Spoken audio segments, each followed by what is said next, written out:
Hello everyone, welcome back to the channel. So the SystemSix then, there's quite a buzz going around this bike at the moment, but unfortunately practical and proper details that you need to know before splashing the cash on it are pretty thin on the ground, and cycling media just likes to regurgitate marketing, which isn't that helpful. So I went and did a little recon to find the details of things you really need to know, like tyre clearance, proprietary kit, can you use a normal bar and stem, that sort of thing.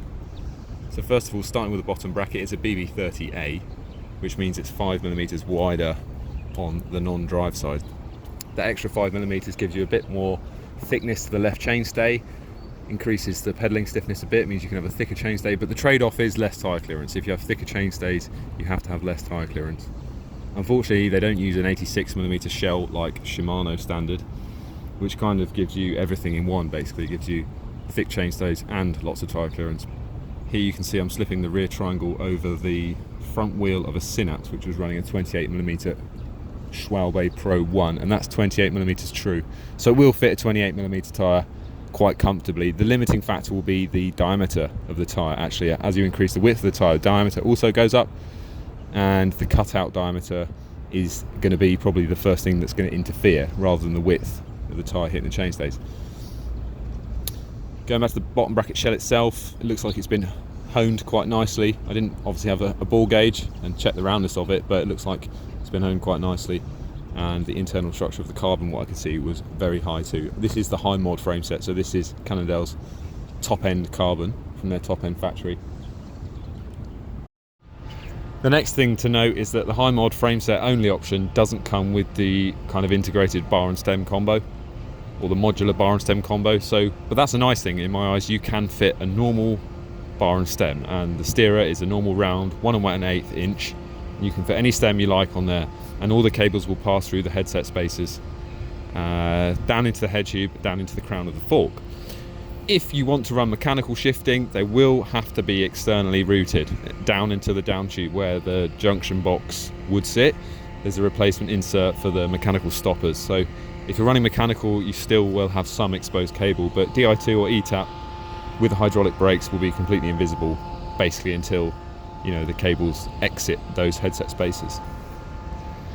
The other thing to note here is the steering lock to prevent the biting of the cables. That works really well actually. There's quite a lot of steering movement, and it does lock up against the kind of lock stops. One really small detail that I found quite interesting and actually quite alarming is the rear Mech hanger. The rear Mech hanger is obviously all sandwiched together when you've got the through axle in the wheel, and that's actually what holds it in place and almost what sets the accuracy of the rear shifting. When you haven't got the through axle in or the wheel in, the Mech hanger is only held on by one tiny little M2 or M3 bolt, and I would really recommend you remove that if you put the bike in a bike box and you travel with it. Yes, it could fall out, but the main issue is if that gets slammed or knocked, there's only a tiny bit of thin laminate and one bolt holding that Mech hanger on, and if that bolt shears off and damages that laminate, that's basically damaged the whole dropout and basically the whole rear triangle of the frame, and that's irreparable.